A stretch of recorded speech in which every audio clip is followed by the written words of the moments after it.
soit dans ces lieux et où Michel a voulu finir sa vie. Comme il le fera quelques années plus tard, à l'issue de l'Euro 84, quittant son poste de sélectionneur après avoir conduit l'équipe de France jusqu'au premier succès de l'histoire, des Bleus, c'est après une formidable victoire que Michel a décidé de laisser à d'autres le soin de continuer à écrire l'histoire d'un syndicat dont il était si fier.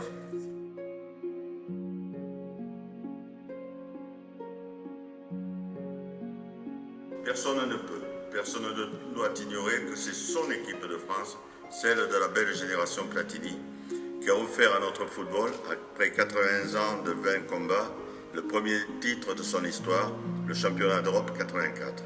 Michel, il y a un an déjà, il nous quittait. Les vicissitudes du temps, enfin, nous permettent de nous retrouver à côté de Michel. Et ça, c'est quelque chose d'extrêmement important. Une anecdote à ceux qui sont venus au David le 12 février. Je voudrais que vous sachiez que même très affaibli, d'abord c'est son plus grand repas depuis le repas qu'il avait fait avec Michel Platini un an avant.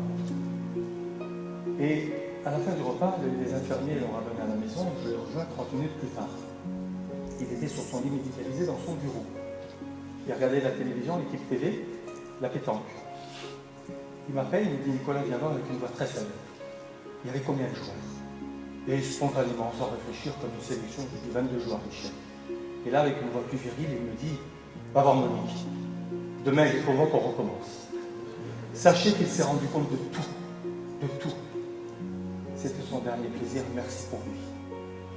Il était aussi visionnaire en tant que technicien. À l'heure actuelle, on s'enorgueillit de Guardiola, tout ça. Mais à cette époque, lorsqu'il y avait le carré magique, c'était beaucoup plus fort.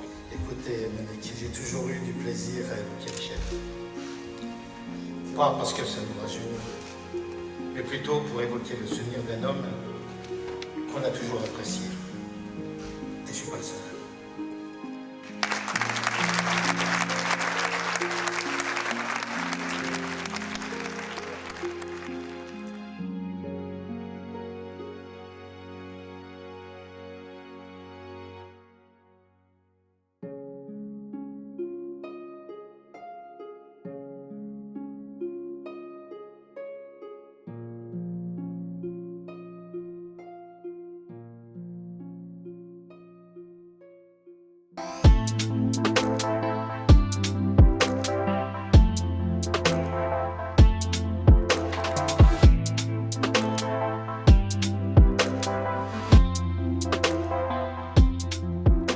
Bien sûr, c'est un hommage amplement mérité pour Michel Hidalgo, avec qui on a des souvenirs inoubliables, toute notre génération.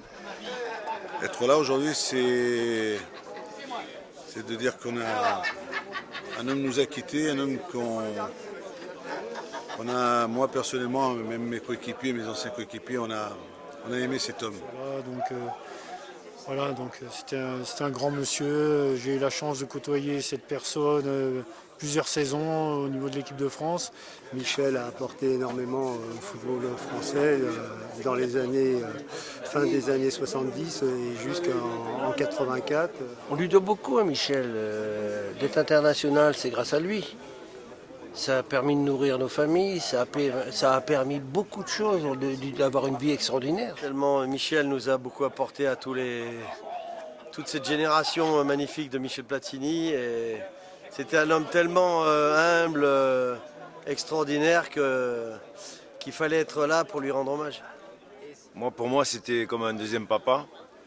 Il m'a apporté énormément, c'était quelqu'un de généreux. Et c'est une journée qui pour moi restera importante à tous les niveaux. D'abord, tout le symbole par rapport à notre entraîneur, notre coach, notre formidable humaniste. Tu sais, petit, ce que je vais te dire, c'est que j'ai voyagé de pays en continent, du Maracana au Stade de France. J'ai vu des hommes, je les ai découverts, regardés, épiés, compris. Je leur ai donné mon enthousiasme, ma foi. La réussite, c'est eux qui l'ont gagnée. Je les ai vus se préparer, s'entraîner, se blesser, douter. Je les ai vus changer, mûrir, vieillir, partir.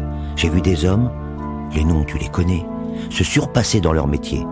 Et c'est pour ça que je les ai aimés. Et ceux que j'avais choisis, ils m'ont donné raison, car je leur avais fait confiance. Voilà, petit, ce que je voulais te dire. T'as compris, petit? Va, petit. À toi de jouer.